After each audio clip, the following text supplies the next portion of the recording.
Hello everyone. अब तक हमने एचटेट पीजीटी फिजिक्स 2021 के पेपर के 91 से 130 तक के क्वेश्चन कंप्लीट कर लिए हैं। अब हम 20 क्वेश्चन बचते हैं। आज हम 10 क्वेश्चन करेंगे। उसके बाद जो 10 क्वेश्चन बचेंगे उसको हम अगली वीडियो में करेंगे। क्वेश्चन नंबर है 131। वो क्या है? A particle is observed from two frame S1 and S2। एक पार्टिकल को ऑब्जर्व किया जाता है दो फ्रेम में, एक S1 फ्रेम और एक S2। The frame S2 is accelerating with respect to S1। जो फ्रेम S1 S2 है वो एक्सेलरेट कर रहा है किसके रिस्पेक्ट में? S1 के रिस्पेक्ट में। Let F1 and F2 be the force on the particle when seen from S1 and S2। F1 force है जब उसको S1 से सीन किया जाता है, F2 फोर्स है जब उसको S2 से सीन किया जाता है। Which of the following option is not possible? कुछ ऑप्शन गिवन है कि इनमें से कौन सा पॉसिबल नहीं है। ऑप्शन है F1 इक्वल टू 0 और F2 0 जो है ये वाला हमारा पॉसिबल नहीं है। कई सारे केस हैं, 4 ऑप्शन है, देखते हैं कौन सा कैसे पॉसिबल नहीं है। तो देखो 131 क्वेश्चन को सबसे पहले हम देखते हैं। क्वेश्चन नंबर 131 यहाँ से है, रिलेटिव एक्सेलरेशन क्या होता है? The problem state that frame S2 is accelerating with respect to frame S1। Relative acceleration का मतलब है हमारी प्रॉब्लम के अकॉर्डिंग कि जो फ्रेम है S2 वो एक्सेलरेट कर रहा है किसके रेफरेंस में, किसके with respect to frame S1 के। यानी कि जो एक्सेलरेशन है वो क्या है? वो मोशन में है। Acceleration of second body with respect to one वो क्या है? Not equal to 0। Case number first मतलब ऑप्शन नंबर फर्स्ट लेते हैं। If F1 and F2 are pseudo forces. अगर F1 और F2 क्या है? सूडो फोर्सेस हैं। Pseudo force depend entirely on the acceleration of the reference frame. तो जो सूडो फोर्स हैं वो हमेशा एक्सेलरेशन पर डिपेंड करते हैं जिस भी आप फ्रेम में रखते हो उसको। तो जो सूडो फोर्स है वो किसके इक्वल होता है? मास इनटू एक्सेलरेशन के। एक्सेलरेशन जिस भी फ्रेम की आप बात कर रहे हो। Since the two frame have a non zero relative acceleration, कि जो दो फ्रेम है हमारे पास वो क्या है? नॉन जीरो रिलेटिव एक्सेलरेशन है दोनों की। इन्होंने बोला है ना सूडो फोर्स की एक्सेलरेशन क्या होगी कि वो 0 नहीं होगी। तो at least one of the frame must be non inertial. तो कम से कम एक फ्रेम तो एक्सेलरेटिंग होगा, तो at least non inertial acceleration होगी। तो at least one pseudo force must be non zero making F1 equal to 0 and F2 equal to 0 simultaneously impossible. तो यही वाला केस हो गया कि F1 भी 0 और F2 भी 0 इकट्ठे पॉसिबल नहीं है। सेकंड ऑप्शन देखते हैं। If F1 and F2 are net observed force. अगर F1 और F2 हमारे फोर्स हैं तो the observed force in a frame is equal to the real force minus the mass time the frame of acceleration. तो observed force क्या होगा? F real minus mass into acceleration. किसकी acceleration? जिस भी frame की बात कर रहे हैं। F1 ये होगा, F2 क्या होगा? F real minus mass into acceleration second frame की। तो F1 minus F2 ma2 minus A1। जो A2 और A1 है, एक्सेलरेशन A2 और A1 इक्वल नहीं है, तो the difference F1 minus F2 can not be 0। तो डिफरेंस भी 0 नहीं हो सकता जब ये इक्वल नहीं है।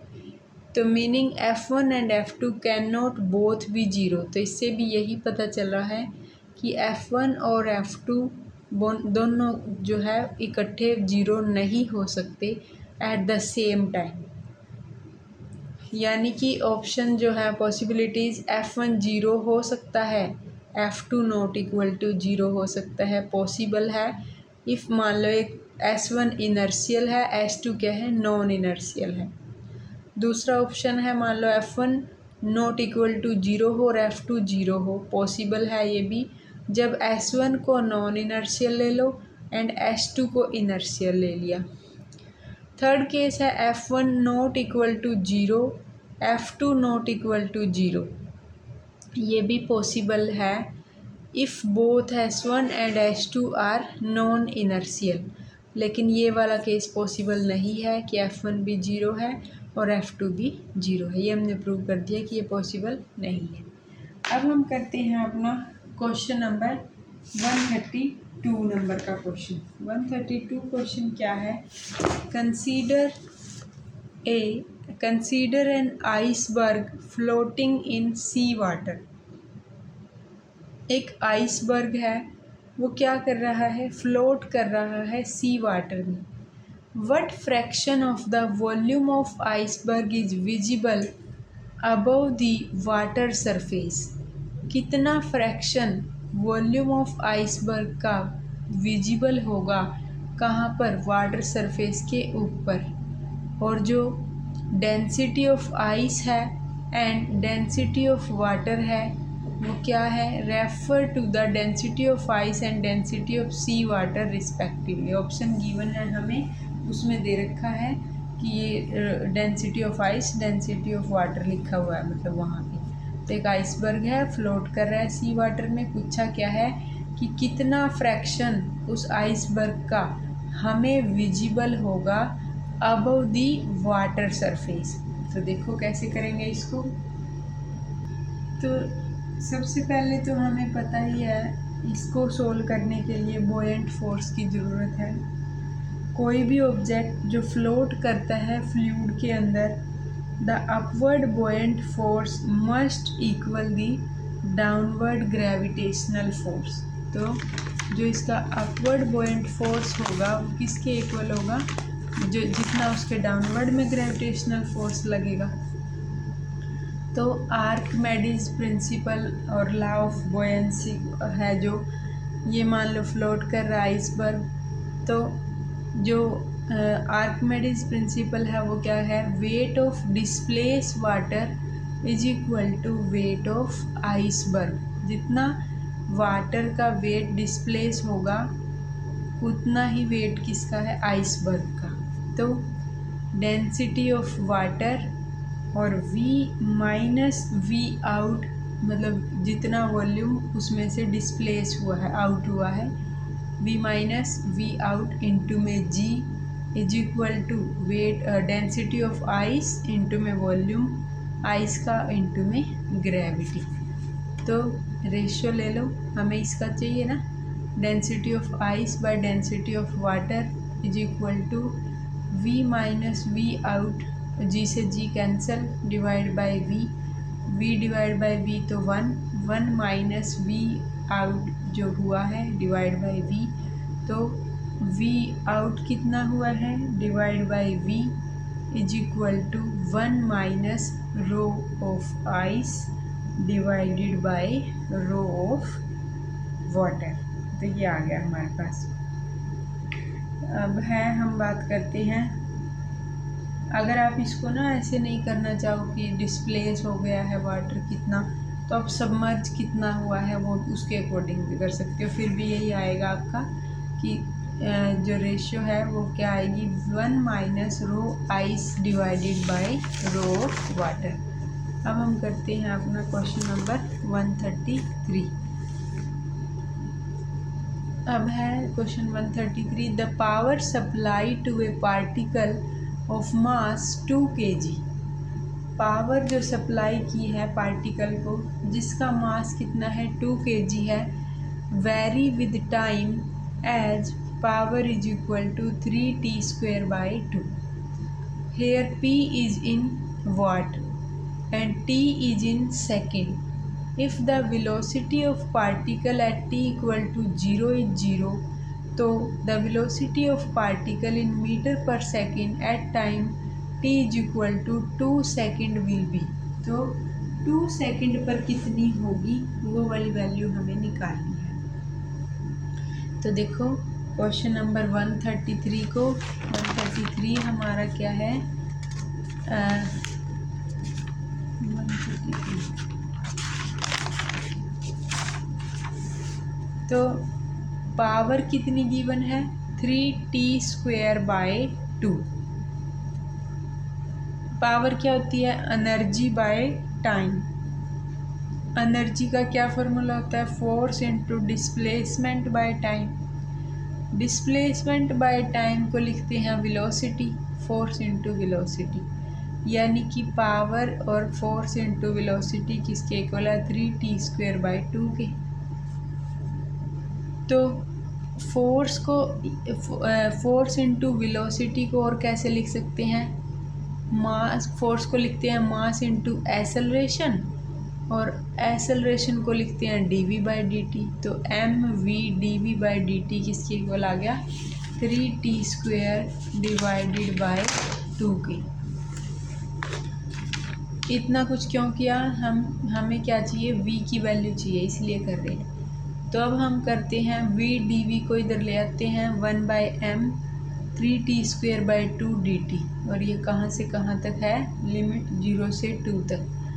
तो v²/2 इंटीग्रेशन कर लिया और यहाँ से 1/2 3/2 और t का क्यूब /3 और जब इंटीग्रेशन सोल्व करेंगे इंटीग्रेशन कांस्टेंट की वैल्यू c और जब इसको सोल्व करेंगे इनिशियल वैल्यू पुट करेंगे तो c को हम पुट करेंगे 0, कांस्टेंट की वैल्यू आएगी 0। तो v²/2 इज इक्वल टू यहाँ से देखो 3t का क्यूब 3 से 3 कैंसिल, क्या बचा 1/4, यहाँ 2 है यहाँ 4 है कैंसिल और v की वैल्यू आ गई हमारे पास t की पावर 3/2 और √2। तो जब सोल्व करेंगे इसको तो 2 टाइम कितने पे पूछा था 2 पर, तो 2 की पावर 3/2 डिवाइड बाई √2। जब सोल्व किया 3/2 को √2 को तो ये आया हमारा 2√2/√2, वैल्यू आ गई हमारी 2। तो वेलोसिटी जो है वो क्या है 2 मीटर पर सेकंड। अब हम नेक्स्ट क्वेश्चन करते हैं अपना। क्वेश्चन नंबर है 134। 134 में क्या है फिगर है एक show a vertical cylindrical vessel separated into 2 parts by a frictionless piston free to move along the length of cylinder। एक फिगर है ये देखो, इसमें क्या है फिगर में, इस फिगर में एक वर्टिकल सिलेंड्रिकल वेसल है वो सेपरेट हुआ है 2 पार्ट में, किसकी हेल्प से एक फ्रिक्शनलेस पिस्टन से जो क्या है free to move along the length of cylinder in equilibrium. The length of upper and lower part are L1 and L2। Equilibrium में जो अपर पार्ट की लेंथ है वो L1 है, लोअर पार्ट की लेंथ है वो L2 है। L1 is greater than L2, जो अपर वाला पोर्शन की लेंथ है वो ज़्यादा है लोअर वाले पोर्शन से respectively. Each of the 2 parts of the vessel contain 1 mole of an ideal gas at same temperature T। दोनों के पास क्या है 1 मोल की आइडियल गैस है और कहाँ पर at temperature same temperature T पे। Mass of the piston is, piston का मास बताना है। 2 कंपार्टमेंट हो गए इसके अपर एक लोअर। तो इसके लिए वेरिएबल देखो, इसके लिए वॉल्यूम है V1 और एरिया इंटू में L1 लिख सकते हैं। वॉल्यूम को एरिया इंटू में लेंथ, एरिया इंटू में L1, क्योंकि एरिया तो दोनों का इन्होंने क्या बताया है सेम है और नंबर ऑफ मोल्स भी सेम है। इसमें N1 क्या कह रहे हैं कि 1 मोल है, N1 कितने हैं यानी कि 1 टेम्परेचर भी सेम है, टेम्परेचर है T।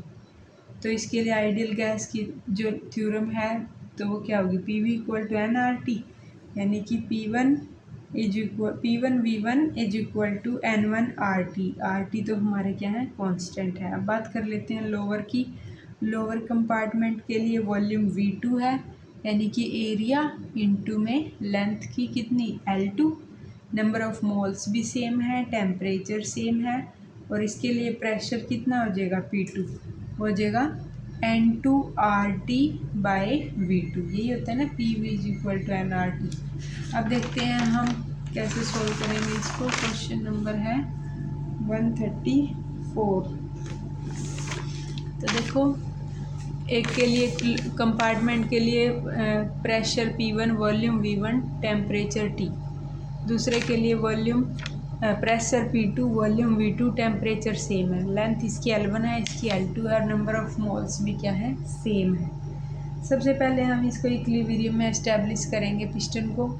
ये देखो, यहाँ बीच में पिस्टन था, ऊपर से भी प्रेशर लग रहा है, नीचे से भी प्रेशर लग रहा है, और ग्रेविटी तो अपना काम कर ही रही है।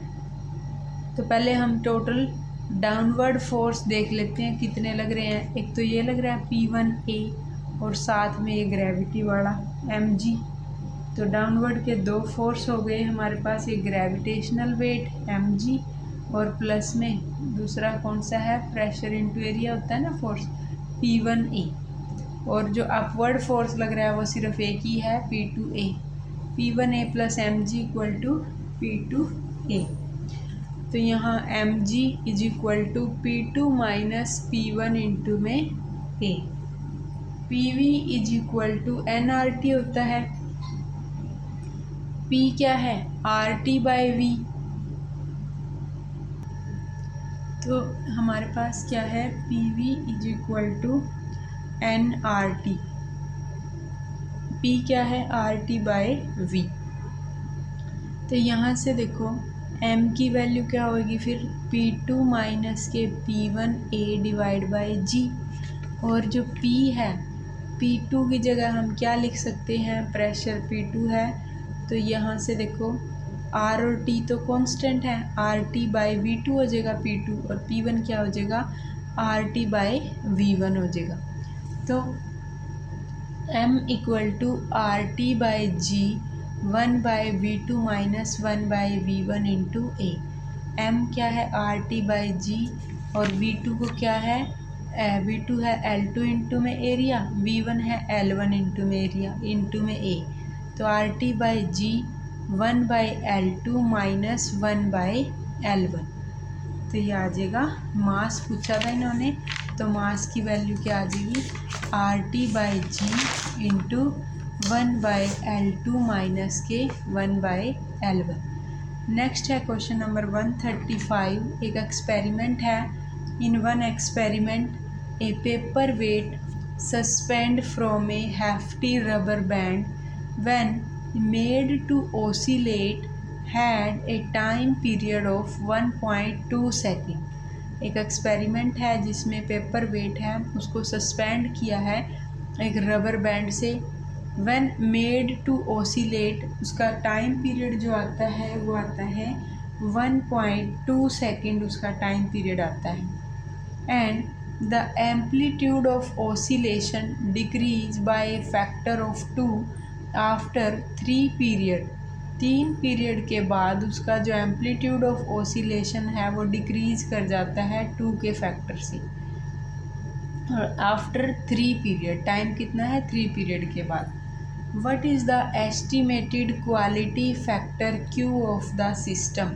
पूछा क्या है, क्वालिटी फैक्टर पूछा है सिस्टम का। तो देखो 135 का सॉल्यूशन।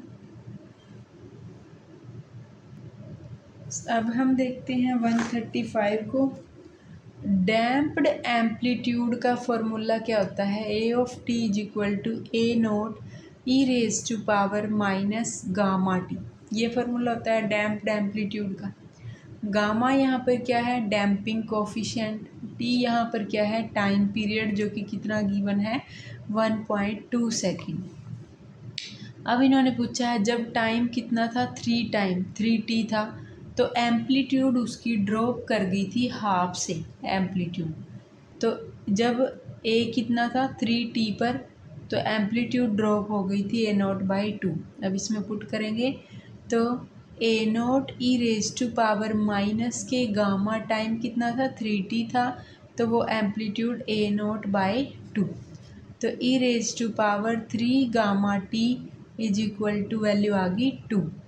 तो 3 गामा t की वैल्यू हमारे पास लॉगरिथम ऑफ 2 और गामा t की जगह अब हम पुट कर सकेंगे log 2/3।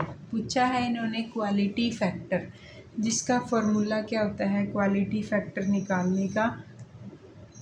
क्वालिटी फैक्टर जो होगा वो होगा हमारे पास ओमेगा डिवाइडेड बाय 2 गामा। तो ओमेगा क्या है एंगुलर फ्रीक्वेंसी है, और जो गामा है वो क्या है डैम्पिंग कोफिशिएंट है। ओमेगा को लिखते हैं 2π/न्यू 2π/t। तो क्यू क्या है 2π divided by 2 gamma into T, और 2 से 2 कैंसिल, π/गामा टी, और गामा टी की वैल्यू हमें पता है लॉगरिथम ऑफ 2/3। तो π/log 2/3 अपर जाएगा 3π/log 2, log 2 की वैल्यू पुट कर दो 0.6931, और सोल्व करके हमारे पास वैल्यू आ जाएगी 13.6। अब हम करते हैं अपना क्वेश्चन नंबर 136 को। तो देखो 136 क्वेश्चन क्या है, 2 बॉक्स हैं, एक 1 बॉक्स एक 2 box, contain an equal number of molecule of the same gas. If V1 and V2 are the volume of box and λ1 and λ2 denote the mean free path of molecule in box 1 and 2 respectively। तो relation बताना है कि क्या relation होगा। तो देखो 2 box given है हमें। मीन फ्री पाथ का फॉर्मूला देखते हैं सबसे पहले कि वो क्या होता है। फॉर्मूला होता है lambda is equal to 1/√2πd²n। Lambda is equal to 1/√2πd² into n, जहाँ पर d क्या है मॉलिक्यूल का डायामीटर है, और n क्या है number density of the gas molecule. n क्या होता है number density of the gas molecule, number of molecule, total number of molecule divided by volume. यानी कि लैम्डा जो है वो प्रोपोर्शनल है number density of the gas molecule के। Lambda is proportional to number density of gas molecule. अब हम देखते हैं कि दोनों बॉक्स के अंदर नंबर ऑफ मॉलिक्यूल क्या है सेम है। Lambda is proportional to v/n। तो λ1/λ2 की रेशियो देखनी है हमें। तो v1/v2 इंटू में n2/n1, क्योंकि n के प्रोपोर्शनल है ना। n क्या है n डिवाइडेड बाय v। तो λ1 है तो क्या होएगा n1 डिवाइडेड बाय v1। λ2 है तो n2 डिवाइडेड बाय v2। तो v1/v2 इंटू n2/n1। तो λ1/λ2 इज इक्वल टू v1/v2। तो λ1/λ2 is equal to λ1/v1 is equal to λ2/v2। तो ये रिलेशन आ जाएगा। अब हम करते हैं अपना question number 137 number question. Question number 137 हमारे पास क्या है, 2 बॉल हैं, मास है m and 2m are moving at speed v and v/2 respectively after undergoing a completely inelastic collision. तो वो मूव करते हैं together with a speed of v/3। The angle between the initial velocity of the 2 ball is. तो angle बताना है किसके बीच में initial velocity of the 2 ball के बीच में। तो देखो क्वेश्चन नंबर 137 है। फर्स्ट जो बॉल है वो उसका देखो मास कितना है m है, स्पीड कितनी है v, और मोमेंटम क्या हो जाएगी mass into velocity. Second ball है, मास कितना है उसका, देखो 2 बॉल थी ना, एक का मास m था, एक का 2m था, उसका मास है 2m।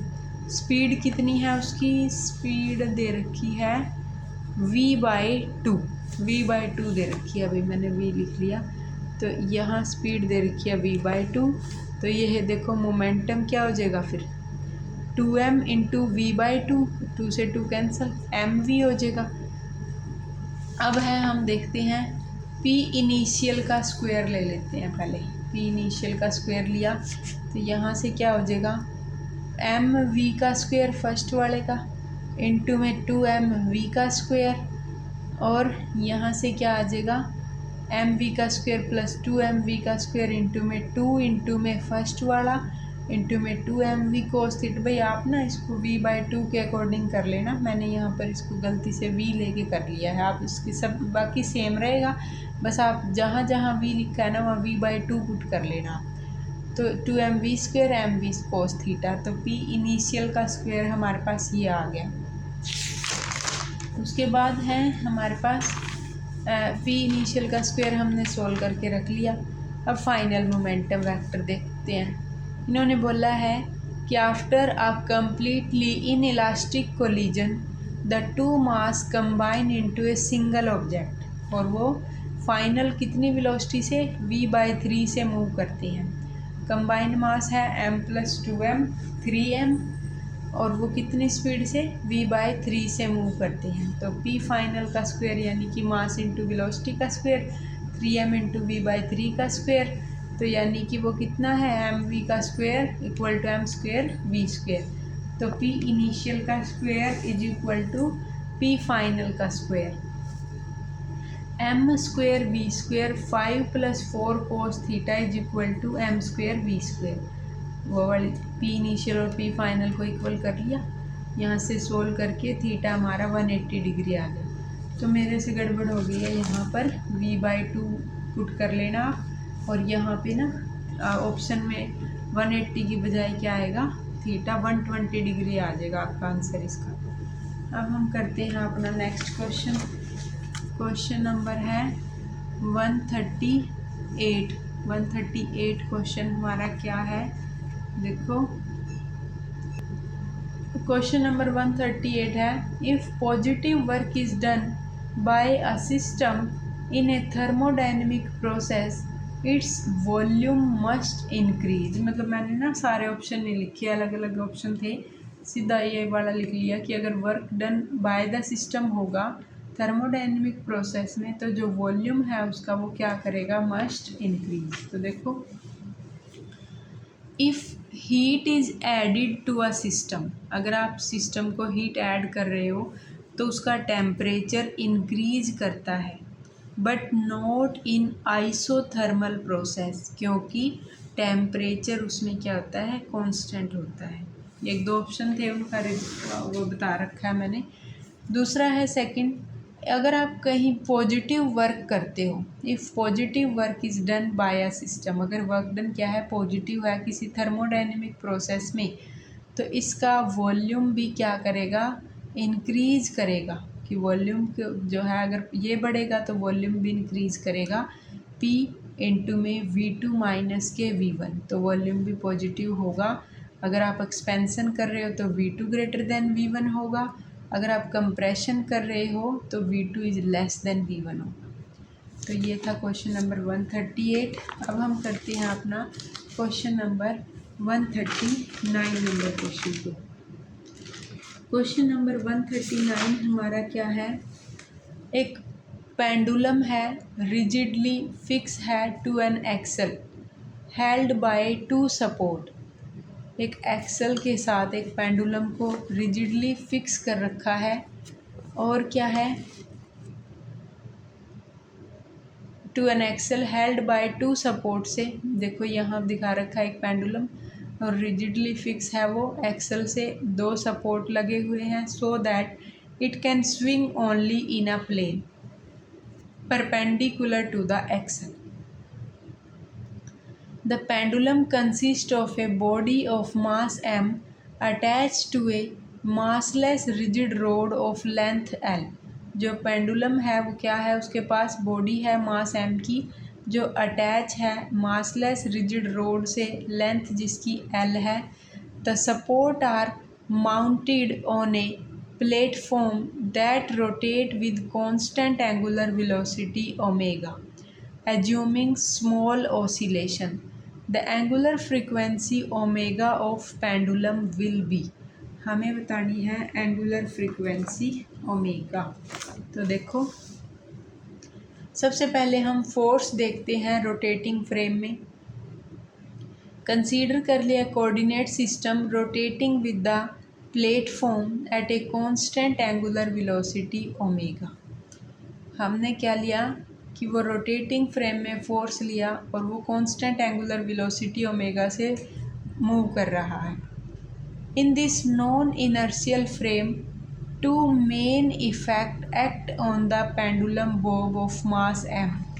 एक है gravity, act vertically downward with a force कितना Fg इक्वल टू mg। दूसरा लगेगा सेंट्रीफ्यूगल फोर्स जो एक्ट करेगा horizontally outward from the vertical rotation axis with a magnitude of कितना होता है सेंट्रीफ्यूगल फोर्स mv²/r। मैं ना इन क्वेश्चनों को आपको इसलिए नहीं करवा रही कि मतलब थोड़ा बहुत ऐसे भी एक्सप्लेन करवा सकती थी, प्रॉपर लिख के इसलिए बता रही हूँ कि अगर मान लो HPSC भी इस तरीके के क्वेश्चन पूछने लगी तो हमें कितना लिख के आना है उसमें, इसलिए मैं कंप्लीट क्वेश्चन करवा रही हूँ आपको विद थ्योरी के साथ, ताकि ना पेपर में हमारे पास एक क्वेश्चन के लिए 2 ही तो पेज होते हैं, बस इस साइड वाला और इस साइड वाला। तो इसमें हम इतना ये क्वेश्चन है इतना कि उसमें आ सकता है क्वेश्चन, तो ऐसे क्वेश्चन आ जाते हैं। तो vertical rotation axis with a magnitude of omega, उसकी क्या थी एंगुलर फ्रीक्वेंसी थी m²r। तो ओमेगा की जगह क्या है ये ओहम के सिंबल है, तो m²r। r क्या है l sin theta is the horizontal distance from the axis of rotation and theta is the angle the road make with the vertical. तो r की जगह हम क्या बोल देंगे, r की जगह पुट करेंगे l sin थीटा, तो m², l sin थीटा। अब हम टॉर्क की इक्वेशन को सेट करेंगे, तो the net restoring torque tau acting about the pivot arise from the gravity acting to restore position and the centrifugal force acting to displace it. तो torque लगेगा जो gravity की वजह से भी, तो tau of gravity is equal to -mgl sin theta जो torque लगा। अब है centrifugal torque Fc into L cos theta.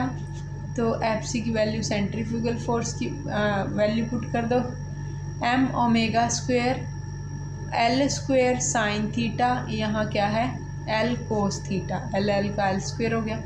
The angular frequency omega for small oscillation about the stable equilibrium position theta equal to 0 valid होगी। ये जो equation है angular frequency omega की small oscillation के लिए जब थीटा क्या हो 0 हो, व्हेन ω² लेस देन g/l। तो ओमेगा की वैल्यू क्या होगी g/i माइनस ऑफ ω² का रूट। थोड़ा सा मुश्किल है लेकिन ये ऐसे क्वेश्चन आ जाते हैं, आप इन कर लेना, मैंने विद थ्योरी आपको बता दिया है। और है ये स्टड के अकॉर्डिंग तो आप छोड़ सकते हो, लेकिन HPSC के अकॉर्डिंग नहीं छोड़ना, तो सारा सिलेबस है। अब है क्वेश्चन नंबर हम करते हैं 140। क्वेश्चन है हमारा 140 जो कि क्या है हमारे पास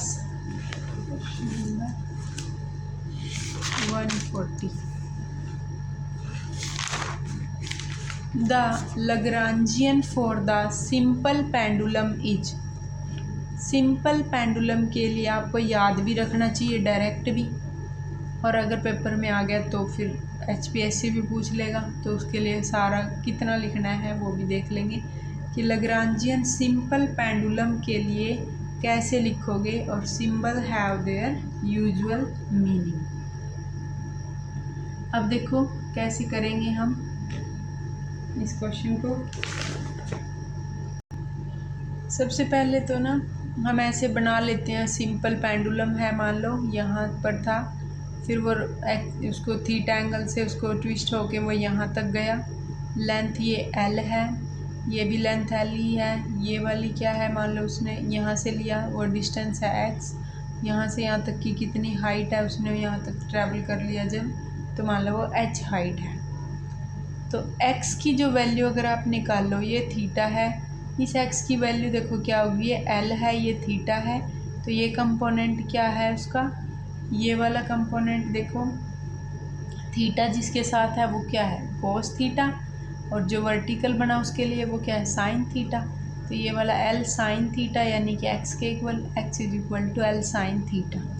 ये हमारा y यानी कि हाइट, तो ये टोटल है l, और इतना सा l साइन थीटा, तो ये क्या हो जाएगा, l minus l cos theta, क्योंकि ये पूरा क्या है l कोस थीटा, यहाँ से यहाँ तक ये क्या है l कोस थीटा, ये टोटल l है, तो ये क्या हो जाएगा, फिर l में से ये निकाल दो, l minus l cos theta. और लग्रांजियन की इक्वेशन क्या होती है, kinetic energy minus potential energy. T क्या है, काइनेटिक एनर्जी, और माइनस में v क्या है, पोटेंशियल एनर्जी। काइनेटिक एनर्जी को कैसे लिखते हैं, हाफ m v का स्क्वायर, ऐसे लिखते हैं, half m v square. v यहाँ पर दो एक्सिस होगी ना, एक्स वाई, एक्स v क्या velocity, x dot square plus y dot square. x dot क्या है, l कोस थीटा, x हमारा क्या था, l साइन थीटा था, x डॉट अगर निकालोगे तो क्या होगा, l कोस थीटा और थीटा डॉट। y क्या था हमारा, देख लो अभी देखा है हमने, y हमारा था ये l minus l cos theta. अब y डॉट चाहिए हमें, तो y डॉट करेंगे तो क्या हो जाएगा, l sine theta theta dot, t में पुट कर दो x डॉट स्क्वायर की वैल्यू, y डॉट स्क्वायर की वैल्यू, हमें क्या मिलेगा, half m l square theta dot square. अब हमें पोटेंशियल एनर्जी चाहिए, क्या होती है potential energy, v equal to M G H, M G same, h क्या है हाइट, हाइट कैसे निकाली है हमने, हाइट देखो, हाइट निकाली है l minus l cos theta से, l minus l cos theta. तो l minus l cos theta हमारी क्या है, हाइट है, ये y नहीं है, ये h है, y है l sine theta theta dot, मतलब ये कंपोनेंट है। तो M G L minus L cos theta theta dot, h की वैल्यू है ये, अब l में पुट कर दो, t माइनस के v, t की वैल्यू क्या है, half m l square theta dot square, minus में क्या, potential energy, potential energy M G L common ले लो, 1 माइनस कोस थीटा। आप इसको डायरेक्ट भी याद रखो, ये होती है, और अगर पेपर में पूरा लिखना है तो इतना लिख के आना, ठीक है। अब हमने 140 क्वेश्चन तक कंप्लीट कर लिए हैं। नेक्स्ट वीडियो में हमारे 10 क्वेश्चन बचते हैं और ये 2021 का पेपर कंप्लीट हो जाएगा। इसके बाद हम अपना अगली वीडियो में करेंगे। Thank you.